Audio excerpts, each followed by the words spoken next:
Hola, ¿qué tal mis queridos amigos? Qué bueno que estás en esta segunda clase de finanzas sanas. En esta ocasión estaremos aprendiendo acerca del diezmo y la ofrenda. Temas maravillosos, libertadores, preciosos que Dios tiene para nuestras vidas. Pero antes, yo quiero que reflexionemos, que recordemos un poquito, que hagamos un pequeño resumen de lo que vimos la clase pasada. Todo tiene que surgir de un corazón que honra a Dios. ¿Te acuerdas de la palabra honra? Que significaba tanto en el Antiguo Testamento como en el Nuevo Testamento, tenían el mismo sentido. La palabra valorar, honrar es valorar, honrar es sopesar. Así que lo que Dios quiere conquistar es nuestro corazón. Todas aquellas cosas que Dios va a añadir por el cumplimiento de sus propósitos, por el cumplimiento de sus principios en la Biblia, tienen que venir de un corazón que entiende lo que hace, que valora, y por eso hace y por eso obedece. Antes de la obediencia es la valoración, es que Dios nos ayude con su Espíritu Santo a darnos cuenta de lo que Él hizo por nosotros. Cuando el Espíritu Santo nos ayuda y nos quita las vendas de los ojos y podemos ver y valorar lo que Dios hizo mandando a su Hijo Jesucristo para pagar con su sangre preciosa, incorruptible, el precio de nuestros pecados y darnos vida con Él, entonces para nosotros es un honor y un gran privilegio poner por obra los principios de la palabra, y sabemos que estos principios producen los beneficios que Dios ha prometido. Quiero que también recuerdes una cosita más. Estas finanzas sanas que estamos estudiando, Dios quiere sanear nuestras finanzas para que nosotros podamos llevar a cabo el propósito de Dios para nuestras vidas. Y llevando a cabo el propósito de Dios para nuestras vidas, tengamos una vida abundante y una vida feliz. Debes recordar una cosa: Dios quiere lo mejor para nosotros. Acuérdate que dice Romanos 12, 1 y 2, que su voluntad es buena, agradable y perfecta. Dios quiere lo mejor para ti. Pero ¿cómo? Dice también Romanos que la tendrás que comprobar. ¿Cómo lo podremos comprobar? Cuando aplicamos en obediencia sus principios. ¿Y cómo voy a estar yo animado para aplicar sus principios? Cuando Dios haya conquistado mi corazón. Por eso lo primero que tenemos que hacer es permitirle a Dios que conquiste nuestro corazón. Porque Jesús dijo: mas buscad primeramente el reino de Dios y su justicia, y todas las demás cosas vendrán por añadidura. Lo único que yo tengo que hacer es buscar su reino en mi vida, obedecer sus principios en mi vida, caminar siguiendo el modelo de Cristo en mi vida, y todas las cosas que Dios tiene para mi vida, para poder llevar a cabo su propósito de gloria en mi vida y traer una vida de felicidad y de plenitud a mi vida, vendrán por la añadidura de Dios. Lo único que yo tengo que hacer es caminar en sus principios. Tenemos que recordar esto porque ahora vamos a estudiar el diezmo y la ofrenda, y esto es solamente un resultado de un corazón que honra a Dios. Cuando nosotros diezmamos y ofrendamos, esto es tan solo el resultado de haber sido conquistados por el amor de Dios que nos lleva a cumplir el propósito para el cual fuimos creados. Dios quiere que alcancemos esta meta, que conquistemos este propósito. Y esta es una de las formas de conquistarlo. Aplicando los principios de Dios, creyéndolos y obedeciéndolos, llegaremos a conquistar este propósito de Dios para nuestras vidas. Cierra tus ojitos un segundito y vamos a poner este tiempo en manos del Señor y entremos pues a nuestra segunda clase, el diezmo y la ofrenda. Cierra tus ojitos. Padre, te damos muchas gracias por tu palabra, y yo te pido con toda mi alma, Señor, que las palabras de tu libro, Señor, acompañadas por el poder de tu Espíritu Santo, nos saquen de la esclavitud de la avaricia a la vida de la libertad de honrarte, la libertad para amarte, la libertad para seguirte, la libertad para conocer esa vida abundante que tú tienes a todo aquel que cree en ti y aplica tus principios. Padre, en el nombre de Jesús, Señor, libértanos con la palabra, con tu palabra preciosa, y que podamos alcanzar esa meta, ese lugar de propósito que tú tienes para nuestras vidas, que podamos conquistar el propósito que tú tienes para nuestras vidas por el poder de tu Espíritu y la aplicación de los principios de tu palabra. Señor, te lo pedimos en el nombre precioso de nuestro Señor Jesucristo. Amén. Lo primero que yo quiero compartir en esta ocasión contigo es cuál es el origen del diezmo. Muchas personas piensan que el origen del diezmo, que el diezmo se originó en la ley de Moisés. Y entonces que estaba destinado para los levitas, que eran los sacerdotes que ministraban delante del templo. Y al ya no existir el templo, pues ahora ¿a quién le damos el diezmo? Ya que el diezmo se originó en la ley y estaba destinado a los levitas, pues ¿a quién hay que darle el diezmo? Yo quiero compartir contigo el origen del diezmo. ¿Dónde se originó este principio del diezmo?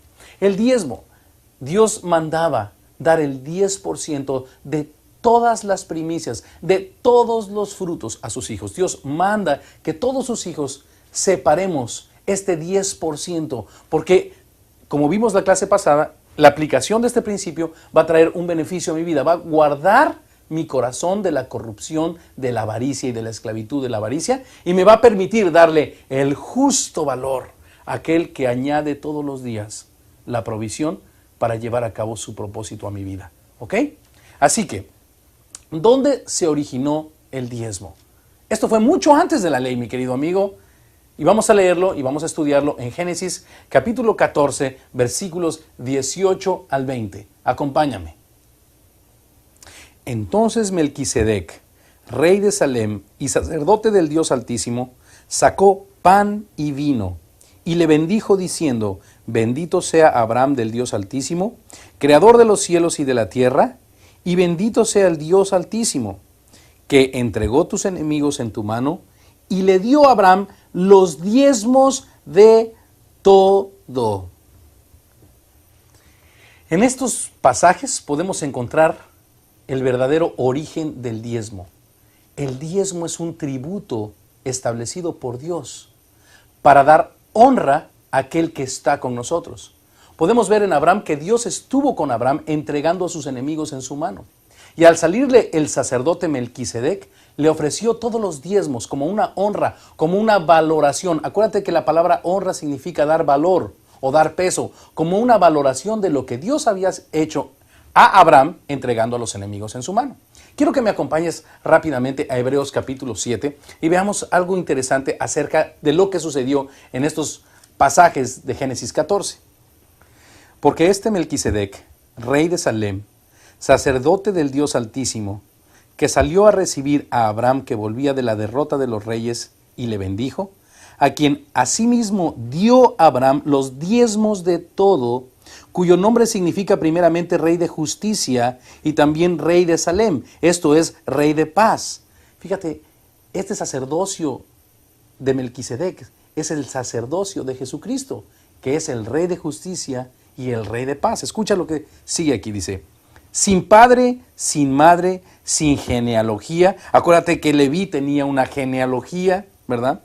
Eran los hijos de Aarón, los levitas y los aaronitas, que ni tiene principio de días, ni fin de vida, sino hecho semejante al Hijo de Dios. Melquisedec era un tipo de Jesucristo, permanece sacerdote para siempre. Por lo tanto, la vigencia del diezmo, que es una honra a Jesús, permanece para siempre. Este era un tipo, Melquisedec era un tipo del sacerdocio de Jesucristo. Permanece para siempre. Sigamos leyendo. Considerad pues cuán grande era este a quien aún Abraham, el patriarca, dio diezmos del botín. Ciertamente, los que de entre los hijos de Leví reciben el sacerdocio, tienen mandamiento de tomar del pueblo los diezmos según la ley, es decir, de sus hermanos, aunque estos también hayan salido de los lomos de Abraham. Pero aquel cuya genealogía no es contada entre ellos, tomó de Abraham los diezmos y bendijo al que tenía las promesas. ¿Quién era el que tenía las promesas? Abraham. Así que, escucha muy bien, nosotros somos hijos de Abraham por la fe. El que ha tomado nuestros diezmos, en este caso que es Jesús, trae sobre nosotros las promesas.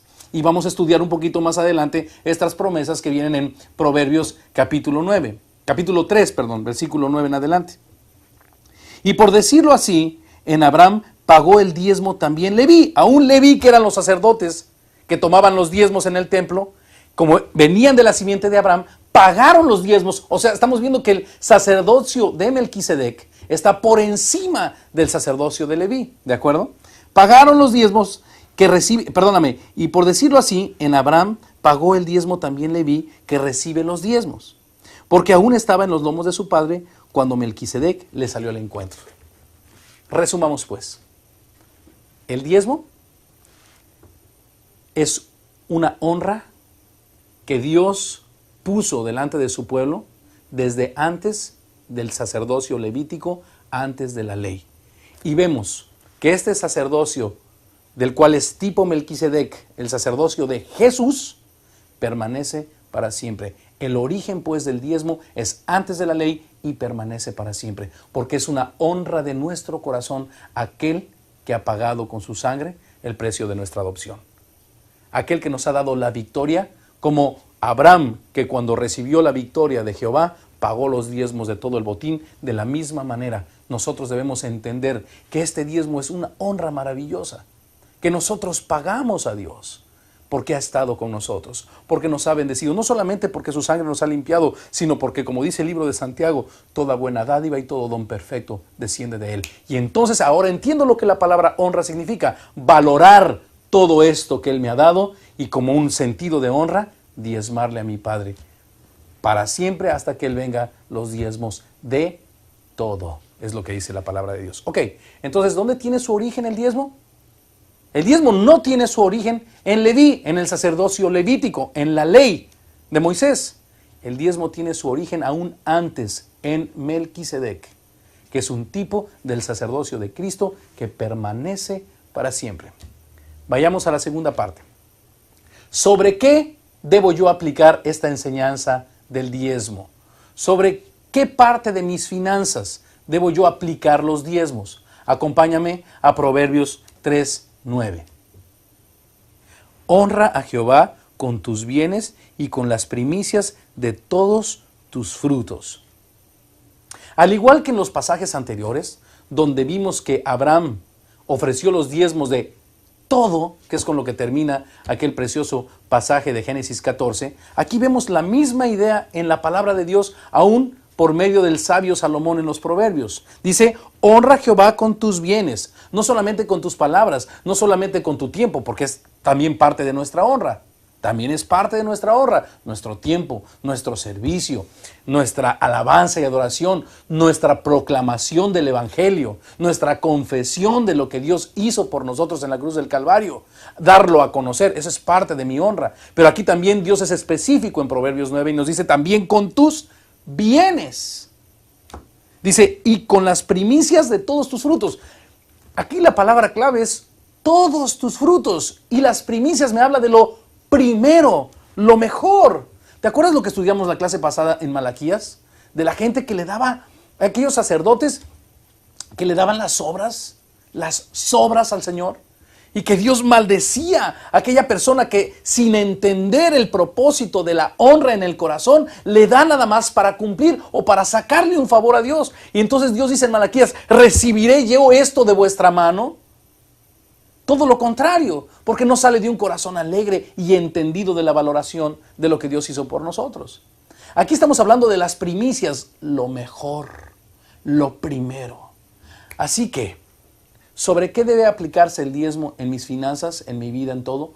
Bueno, hablando ahorita de las finanzas, sobre todos mis bienes. Número 1, sobre todos mis bienes. El fruto de mi trabajo, el fruto de la venta de cualquier bien. El diezmo es para el Señor.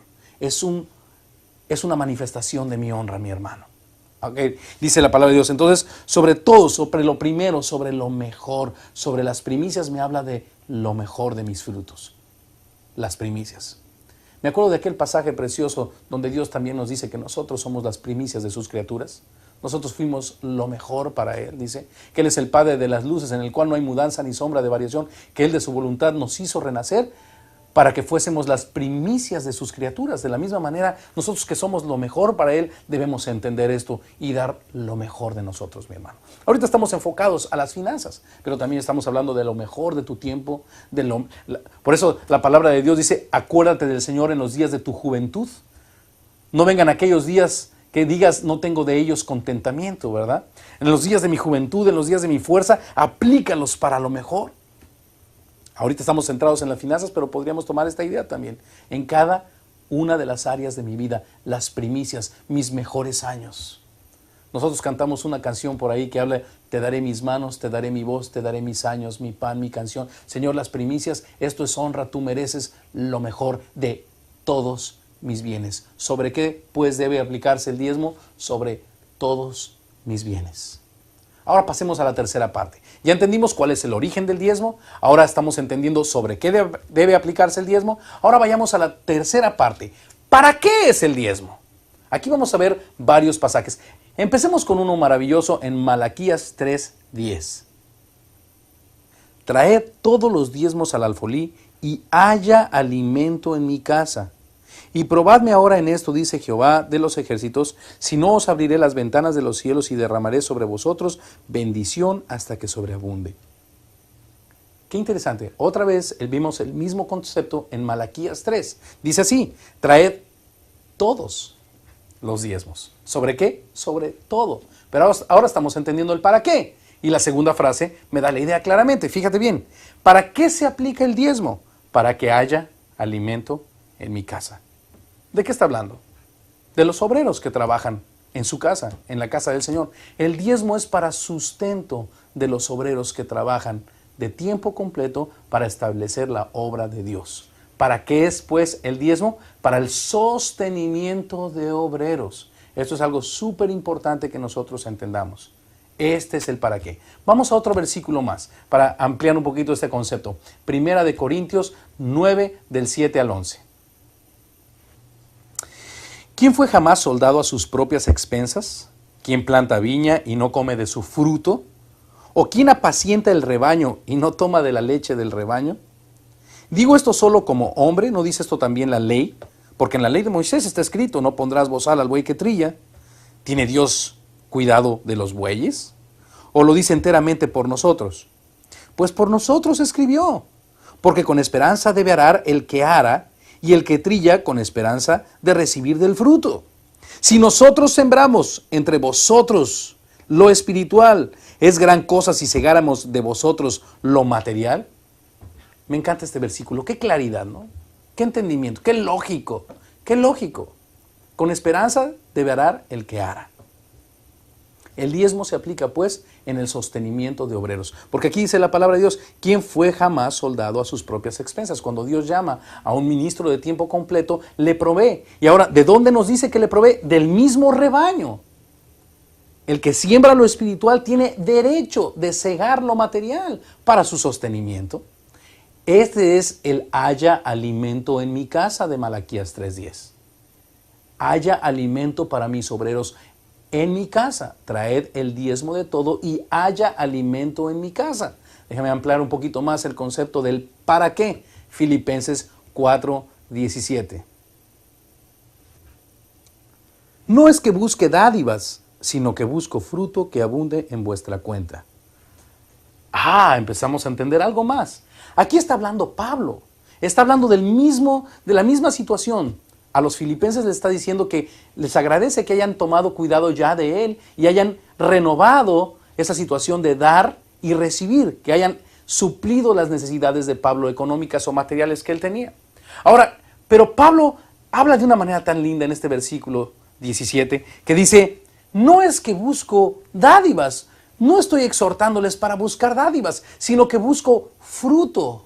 Porque el diezmar es el fruto de un corazón que honra a Dios. Esto es muy interesante. Salgamos del concepto de diezmar para sacar el favor de Dios. El favor de Dios ha venido sobre nuestras vidas desde que Dios envió a su Hijo a tomar nuestro lugar en la cruz del Calvario. Nosotros al dar nuestro diezmo solamente estamos honrando a aquel que ya ha entregado a nuestros enemigos en nuestras manos. ¿Cuáles eran estos? Era el pecado, la muerte, etcétera. Ya los ha entregado en nuestras manos. Y lo que dice aquí Pablo, no es que estoy buscando dádivas, estoy buscando fruto de ese espíritu vivo que produce todo buen fruto para honra y gloria de su nombre desde dentro en ustedes, ¿verdad? Ahora, algo muy interesante aquí que nos va a llevar a los beneficios que vamos a ver más tarde. Muy interesante aquí, que busco fruto que abunde en la cuenta de ¿quién? ¿En la cuenta de Pablo? No, en la cuenta del que diezma. Fruto, dice, que abunde en la cuenta del que diezma. Cuando nosotros diezmamos, nos hacemos un beneficio a nosotros mismos. Vamos a entrar en esto un poquito más tarde. Antes de pasar a ese siguiente punto del beneficio, acompáñame a Gálatas 6:6. El que es enseñado en la palabra, haga partícipe de toda cosa buena al que lo instruye. Qué bonito. Fíjate qué espíritu tan precioso. El que es enseñado, el que recibe en la palabra, haga partícipe de toda cosa buena al que lo instruye. Fíjate qué bonito, o sea, una persona que aprecia lo que recibe, no tiene ninguna dificultad para dar. Aquella persona a la que Dios está usando para traer toda buena cosa a través de su palabra al que lo recibe. Qué bonito el corazón. No estar contándole los chiles al Señor, haciendo cuentas de las cosas pequeñas, como decimos por allá en México, contando los chiles, sino con toda liberalidad. Porque recibo es porque doy. Porque recibo es porque doy. Escúchalo una vez más. El que es enseñado en la palabra, haga partícipe de toda cosa buena al que lo instruye. El que ha recibido la palabra, da. Esto es algo maravilloso. Ahora, hemos visto entonces, hasta este momento, 3 partes. Una, ¿cuál es el origen del diezmo? Otra, ¿sobre qué se aplica el diezmo? La siguiente es, ¿para qué? Para ser partícipe de toda buena dádiva al que me instruye. Para que haya alimento en la casa del Señor, en el sostenimiento de obreros. ¿Para qué? Para eso se aplica el diezmo. Ahora, ¿cuáles son los beneficios? Y ahí volvemos a Filipenses 4:17 cuando dice que busca fruto que abunde en nuestra cuenta, Pablo. Fruto que abunde en la cuenta del que diezma. ¿Cuáles son los beneficios de diezmar? Acompáñame ahora a Malaquías 3:10 y 11. Traed todos los diezmos al alfolí y hay alimento en mi casa. Y probadme ahora en esto, dice Jehová de los ejércitos, si no abriré las ventanas de los cielos y derramaré sobre vosotros bendición hasta que sobreabunde. Reprenderé también por vosotros al devorador, y no os destruirá el fruto de la tierra, ni vuestra vida en el campo será estéril, dice Jehová de los ejércitos. Los beneficios de obedecer a la palabra de Dios. Lo primero que yo quiero que tú entiendas perfectamente es la palabra bendición. Dice, y derramaré sobre vosotros bendición. Te voy a dar una descripción de lo que la palabra bendición significa. La palabra bendición significa la capacidad de Dios para llevar a cabo su propósito. Bendición no significa, Señor, dame, bendíceme. Bendíceme. Pero no hay mayor bendición que podamos recibir de Dios que la capacidad de llevar a cabo su propósito. Así que cuando Dios te añade, cualquier cosa que Dios te añade es para llevar a cabo su propósito. Por eso Jesucristo, entendiendo perfectamente esto, en Mateo 6:33 dice, mas buscad primeramente el reino de Dios y su justicia, que son los propósitos de Dios en tu vida, y todas las cosas vendrán por añadidura. Porque ese es el recurso para alcanzar el proyecto de Dios, que es que se establezca el reino de Dios en tu vida y su justicia y a través de tu día. Dios te dará todas las cosas. Eso significa bendición. La definición, pues, de la palabra bendición es la capacitación de Dios o la capacidad de Dios, o que Dios nos da capacidad para poder llevar a cabo su propósito. Ahora lo entendemos. Bien, pues cuando yo diezmo de todos mis bienes, entonces Dios me promete estos beneficios, que Dios me dará esta capacidad hasta que sobreabunde. Esta es otra palabra clave, la palabra abundancia. Abundancia de bendición para llevar a cabo su propósito. Abundante capacidad. Cualquier cosa que yo necesite para llevar a cabo su propósito, Dios me la dará. Finanzas, provisión, cualquier cosa. Ok, dice el versículo 11 que reprenderá también por nosotros al devorador y no destruirá el fruto de nuestra tierra. ¿Cuánta gente, por no conocer el principio de diezmar, trabaja de sol a sol, hace buenos negocios, pero hay algo que está sucediendo que él no se da cuenta, que está devorando los frutos de ese negocio, que está devorando las utilidades de su negocio? Dice que reprenderá por vosotros al devorador, aquel que está carcomiendo el fruto de mi trabajo. También dice, ni vuestra vid en el campo será estéril, dice Jehová de los ejércitos. Así que, como dice el Salmo 1, y todo lo que hace prosperará, no habrá esterilidad. ¿Por qué? Porque yo guardo en mi mente y en mi corazón el propósito correcto. Yo busco la bendición de Dios para llevar a cabo su propósito de establecer su reino, hacer su voluntad, santificar su nombre. ¿Te acuerdas lo que vimos cuando estudiamos acerca de la oración? Ahora vamos entendiendo tantas cosas. ¿Por qué Jesús puso en orden de esa manera la oración preciosa de Jesús? Padre nuestro que estás en el cielo, santificado sea tu nombre, venga a nosotros tu reino y hágase tu voluntad. Y entonces ahora sí, buscando estas tres cosas, el pan nuestro de cada día, dánoslo hoy. Esa es la bendición, la capacidad para poder llevar a cabo su propósito, santificar su nombre, establecer su reino y hacer su voluntad. Este es el reino de Dios. Todo tiene un contexto y una armonía tan clara. El reino de Dios no es comida ni bebida, sino justicia, paz y gozo en el Espíritu. Si tú buscas la justicia, de la cual ya platicamos en las anteriores clases, la justicia y la paz y el gozo en el Espíritu, como resultado tendrás todas las cosas por añadidura. Todas las cosas. Este es el reino. Tú buscas primero el reino y Dios te da la capacidad de alcanzarlo. ¿De acuerdo? Ese es el primer beneficio. El primer beneficio, pues, es que Dios te capacitará para alcanzar su reino y te dará todas las cosas que tú necesitas. Ahora, acompáñame a Proverbios capítulo 3, versículo 10 para ampliar este concepto un poco más. Honra a Jehová con tus bienes y con las primicias de todos tus frutos, y serán llenos tus graneros con abundancia, y tus lagares rebosarán de mosto. ¿Te das cuenta de estas dos cosas maravillosas? Dios promete otra vez esa palabra abundancia, ¿verdad? Esa palabra abundante. Dice, y Dios traerá a tus graneros abundancia y tus lagares rebosarán de mosto. ¿Qué significa mosto? En la Biblia el mosto era un sinónimo de alegría. ¿Te acuerdas en el día de Pentecostés cuando la gente decía están llenos de mostos? Porque se gozaban alabando en otras lenguas y glorificando a Dios. El mosto es un sinónimo de alegría en la Biblia. Por eso la palabra de Dios dice, añadiré a vuestros graneros con abundancia y no solamente te daré el recurso, sino la felicidad para disfrutar de él. ¿Cómo dice Eclesiastés 6.1? Déjame leerte Eclesiastés 6.1. Hay un mal que he visto debajo del cielo y muy común entre los hombres, el del hombre a quien Dios da riquezas y bienes y honra, y nada le falta de todo lo que su alma desea. Pero Dios no le da la facultad de disfrutar de ello, sino que lo disfrutan los extraños. Esto es vanidad y mal doloroso. ¿Escuchaste? Este es el mosto que Dios te promete. Cuando tú honras a Dios con tus bienes y con las primicias de todos tus frutos, entonces Dios traerá dos beneficios a tu vida. Llenará tus graneros con abundancia, pero también te dará el don o la facultad de disfrutar tú, junto con tu hermosa familia, de todo lo que Dios te añade. Este es el mosto. Volvamos a leerlo.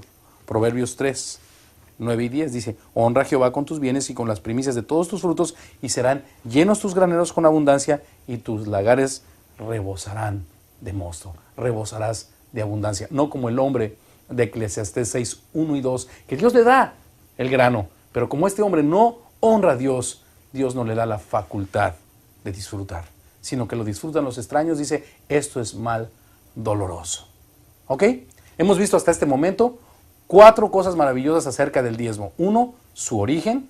2, sobre qué debe aplicarse. 3, para qué sirve el diezmo en la casa del Señor. 4, cuáles son los beneficios de diezmar. Ahora vamos a la quinta y última parte. ¿Quiénes deben administrar el diezmo en la iglesia del Señor? Acompáñame rápidamente a 2 de Corintios, capítulo 8, versículos del 19 al 21. Y no solo esto, sino que también fue designado por las iglesias como compañero de nuestra peregrinación para llevar este donativo que es administrado por nosotros, para gloria del Señor mismo y para demostrar vuestra buena voluntad, evitando que nadie nos censure en cuanto a esta ofrenda abundante que administramos. Esta es la última respuesta. ¿Quién debe administrar el diezmo? Los mismos apóstoles. En la palabra de Dios, Pablo está hablando que los mismos obreros son los que administran porque ellos conocen las necesidades de quienes trabajan de tiempo completo. Esto debe ser administrado por la gente que está llamada de tiempo completo a servir al Señor, por el pastorado de la iglesia. Ellos darán cuenta. Nuestra labor como hijos de Dios es dar nuestro diezmo delante de Dios. Ellos, los dirigentes de la iglesia, darán cuenta delante de Dios de la administración correcta de los diezmos y las ofrendas. Hemos aprendido 5 cosas, pues, acerca del diezmo. 1, ¿Cuál es su origen? No en Leví, sino en Melquisedec, que permanece como tipo de Cristo, como un sacerdocio para siempre. Así que la vigencia del diezmo es para siempre. El origen no fue en la ley de Moisés, sino antes de la ley de Moisés, en Melquisedec. Número 2. ¿Sobre qué debía aplicarse? Sobre todos mis bienes, cada cosa que el Señor me añada. Mi salario, si vendo algo, cualquier cosa, todos mis bienes, lo mejor. ¿Sobre qué? Lo mejor. Ahora, ¿para qué se aplica? Para que haya alimento en la casa, sostenimiento de los obreros que trabajan de tiempo completo para el Señor. ¿Cuáles son los beneficios? Dice la palabra de Dios que derramará sobreabundantemente sobre nuestras vidas, para que llenará nuestros graneros con abundancia, y no solamente eso, sino que traerá felicidad. Felicidad de poder cumplir el propósito de Dios en nuestras vidas. Traerá la abundancia de toda la añadidura de Dios para buscar el reino y la felicidad de saber que estoy siendo parte, colaborador con Dios del establecimiento de su reino aquí en la tierra, ¿verdad? La felicidad, la plenitud, la vida abundante. Un pequeño comentario que quería yo hacer también acerca de Malaquías, donde el Señor dice, probadme ahora en esto, y ustedes van a ver, si no, abriré las ventanas de los cielos. ¿Quiénes somos nosotros para probar a Dios? Sin embargo, fíjate qué segura la palabra de Dios, que en este aspecto, en esta situación, Dios nos abre una oportunidad. Pruébame ahora, dice el Señor. Y verás, si no, te doy todas aquellas cosas que necesitas para el establecimiento de mi reino, para que te goces haciendo mi voluntad. Pruébame. Así que, ¿por qué no tomas la oportunidad que Dios te abre? ¿Quiénes somos nosotros para probar a Dios? Pruébalo ahora en esto. Y número 5, ¿quién debe administrarlo? Los obreros que trabajan de tiempo completo. Nuestra labor es obedecer al Señor, y su labor es dar cuentas delante de Dios de estos diezmos y de estas ofrendas que ellos habrán de administrar. Esto es con respecto al diezmo. Ahora, un poquito vamos a hablar de las ofrendas a los hermanos, porque debemos separar muy perfectamente este concepto.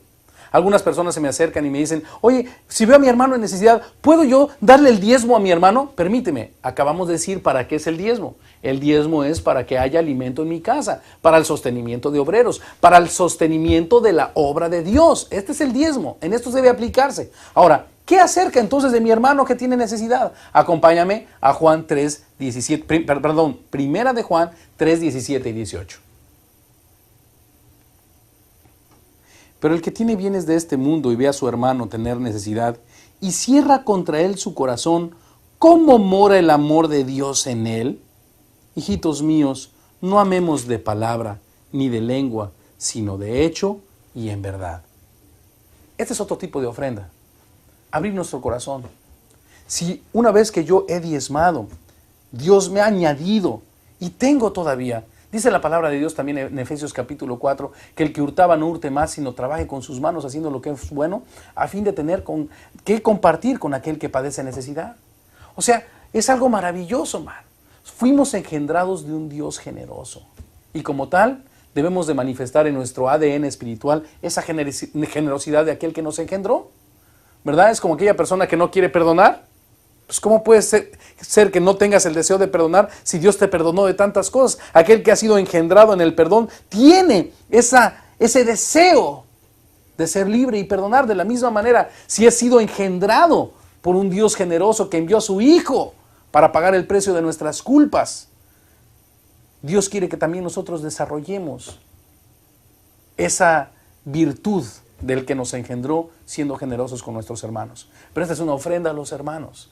Así que abre tu corazón. Dice la palabra de Dios, escucha, dice, esto es por amor. Esto no es un diezmo específico, esto es por amor. Esto no tiene una cantidad específica, esto es por amor. Este es un fruto de la generosidad que mora en nuestro corazón, de aquellos que hemos sido engendrados en generosidad. Escucha, pero el que tiene bienes de este mundo y ve a su hermano tener necesidad y cierra contra él su corazón, el que tiene, ¿verdad? No el que no tiene, sino el que tiene, dice, ¿cómo mora el amor de Dios en él? No amemos de palabras, sino en verdad. La manifestación del verdad es ver por mis hermanos, ¿verdad? Ofrendas a mis hermanos. Y veamos por último, algo que es lo que podríamos llamarle la limosna a gente que ni siquiera es de la grey, que ni siquiera tiene que ver con Cristo, que no es de mis hermanos en la congregación de los hijos de Dios, sino que es alguna otra persona, porque de repente vamos por la calle, sobre todo en nuestros países de Latinoamérica, y vemos a la gente niños de la calle, gente que nos toca y nos pide y nos pone una latita para que podamos algo. Y hay veces nos hacemos tantas conjeturas, ¿verdad? Ay, ¿para qué lo van a usar? Seguramente se van a drogar. Mira, seguramente es un negocio establecido. Por allá anda el papá poniendo a sus hijos a pedir limosna y cerramos nuestro corazón. Escucha lo que Jesús dice. ¿Tienes que hacerte todo este tipo de conjeturas? Escucha. Lucas 11, 41 y 42. Pero dad limosna de lo que tenéis, y entonces todo os será limpio. Mas hay de vosotros, fariseos, que diezmáis la menta y la ruda y toda hortaliza, y pasáis por alto la justicia y el amor de Dios. Esto os era necesario hacer sin dejar de hacer aquello. Fíjate qué interesante lo que Jesús está hablando. A fariseos que diezmaban, pero por el hecho de diezmar cerraban su corazón con la gente que tenía necesidad. Diezman esto, pero se les olvida la manifestación de la generosidad, del amor y la justicia de Dios. Esto os era necesario hacer, diezmar es necesario hacer, sin dejar de hacer lo otro. Estas dos cosas son maravillosas. Ahora, acerca de las conjeturas, cuando vemos a alguien en la calle que nos pide, no, pero es que alguien estará manipulando, seguramente será una mafia de limosneros y cosas así que a veces pensamos cuando vemos a alguien con necesidad de tocarnos el vidrio de nuestro coche y pedirnos una limosna. Escucha lo que Jesús dice en Mateo capítulo 5. Al que te pida, dale. Y al que quiera tomar de ti prestado, no se lo niegues. Fíjate qué hermoso el corazón de Cristo. ¿Sabes qué? No te hagas conjeturas. Si tienes que darle al que te pida, dale. Ahora, esto es algo muy importante. Si tienes que darle. Nunca Dios me pide que yo dé de lo que no tengo. Ni aún en el hecho del diezmo. Ni aún en el hecho del diezmo. Dios me pide que yo diezme sobre lo que Dios me ha dado. Porque este es el principio de diezmar. Ofrendar a Dios, tributar a Dios de lo que Dios me ha añadido, como honra a lo que Él me ha dado. Acuérdate en Abraham, lo que estudiamos aún en Génesis 14, que dio los diezmos de lo que Dios le había dado. Dios nunca propone que demos algo de lo que Dios no nos ha dado, porque Dios está en contra de las deudas. En este tiempo hay quienes proclaman este tipo de ofrenda a Dios. No, endeúdate y de fe y que no sé qué y dale aunque no tengas. Espérame tantito, no es así. La iglesia es una iglesia ordenada porque Dios es un Dios de orden. Dios no quiere que te metas en deudas y en problemas. Todo lo contrario. ¿Por qué? Porque el diezmo no habla de una cantidad. El diezmo habla de una valoración por lo que hemos recibido. El diezmo es ni más ni menos la respuesta de honra al aquel que me ha añadido toda cosa buena que yo poseo. Esto es el diezmo. Tú vas a ver este concepto siempre en la Biblia una y otra vez. Dad de lo que tenéis, lo que tenemos te damos, de lo que tienes da, propone en tu corazón y da con alegría, ¿verdad? Ahora es algo muy importante, el diezmo es la primicia. Así que cuando vayas a hacer tu presupuesto, lo primero, la prioridad en tu presupuesto es el diezmo de todos los bienes. Es lo que hemos aprendido, ¿verdad? En esta preciosa clase. Esto es el diezmo. De la misma manera la ofrenda y las limosnas. La ofrenda a nuestros hermanos y las limosnas a las personas que nos lo piden. De lo que tenemos. Hemos aprendido pues 5 conceptos maravillosos de diezmar. ¿Cuál es el origen del diezmo? ¿Sobre qué debe aplicarse el diezmo? ¿Para qué sirve el diezmo? ¿Cuáles son los beneficios de diezmar? ¿Y quién debe administrar el diezmo? ¿Cómo opera la ofrenda a los hermanos de mi corazón conforme a lo que Dios me ha dado, si tengo? ¿Y cómo opera la limosna? Aquellas personas que me piden, yo debo darles conforme a lo que Dios me ha dado. Esas son las formas en las que opera el diezmo, las ofrendas y las limosnas. ¿Ok? Hemos aprendido algo maravilloso el día de hoy. Yo quiero solamente terminar esta preciosa clase con una oración. Que Dios nos liberte.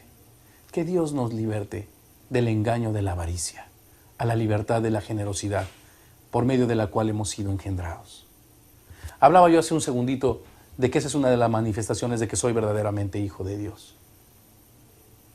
Una de las manifestaciones más claras de que soy hijo del Padre que me engendró es que llevo en mí mismo, en mi genética, muchas cosas que apuntan a que mi padre es mi padre. Mi color de ojos, mi estatura, el color de mi piel, etcétera, ¿verdad? Aún mis formas de movimientos, etcétera. De la misma manera, hay manifestaciones espirituales. Si hemos sido engendrados realmente, acuérdate que no hablamos de una nueva religión, sino de un nuevo nacimiento. El Señor le dijo a Nicodemo en Juan 3 que él era necesario nacer de nuevo, aunque este hombre era un hombre muy religioso. Así que no estamos hablando de religión, estamos hablando de una nueva naturaleza, no de una nueva religión. si verdaderamente has sido engendrado por un Dios generoso que nos engendró en la generosidad más grande que el hombre ha conocido, que es que Dios no escatimó a su Hijo unigénito, sino que lo entregó por todos nosotros, ¿verdad? ¿Cuánto más no nos dará todas las cosas? Así es nuestro Dios generoso. Si has sido engendrado, si verdaderamente eres hijo de Dios, manifestarás esta genética espiritual, ¿verdad? Por llamarlo de una manera, manifestarás esta situación que verdaderamente dará testimonio que eres hijo de Dios. Generosidad. Honra al Señor con tus bienes. Honra al Señor con lo mejor. Esto es diezmar y ofrendar a Dios. Muestra esta generosidad para con tus hermanos y al que te pide, dale. Cierra tus ojitos y vamos a pedirle al Señor, hazme generoso como tú eres generoso, Señor. Cierra tus ojitos. Padre, en el nombre de Jesús, produce en mí todo fruto. Como aprendimos en esta clase, en el libro de Filipenses, Señor, que Pablo decía, no es que busque dádivas, sino que busco fruto que abunde en vuestra cuenta. Señor, trae a mi vida todo fruto que abunde en mi cuenta contigo, Señor. Una cuenta de honra, en la que yo, Señor, ahora entiendo por qué me despojo con toda mi alegría de una parte de lo que tú me has dado para honrar tu santo nombre, para darle un justo valor en mi corazón a lo que tú hiciste por mí. Señor, hazme una persona generosa. Quiero ser como tú, Señor. Te doy gracias por tu palabra y por tu espíritu, que hacen lo que es imposible para el hombre, lo hacen posible por tu poder, Señor. Libértame, Señor, del engaño de la avaricia. Libértame, Señor, del amor al dinero. Libértame de poner los ojos en las cosas temporales porque son corruptibles. Mas ayúdame a hacer mis tesoros, donde la polilla y el orín no corrompen, ni los ladrones minan ni hurtan, para honra y gloria de tu santo nombre. En el nombre de Jesús yo te agradezco, porque yo reconozco que todas las cosas que hoy poseo que valen la pena, de tu mano las he recibido. Bendecimos tu nombre, Señor, ese nombre que es sobre todo nombre. Jesús, nuestro Salvador. Amén. Nuestro versículo a memorizar de esta segunda clase la encontramos en el libro de Proverbios, capítulo 3, versículos 9 y 10. Honra a Jehová con tus bienes y con las primicias de todos tus frutos, y serán llenos tus graneros con abundancia, y tus lagares rebosarán de mosto. Hasta la próxima clase de esta serie, El secreto de las finanzas sanas.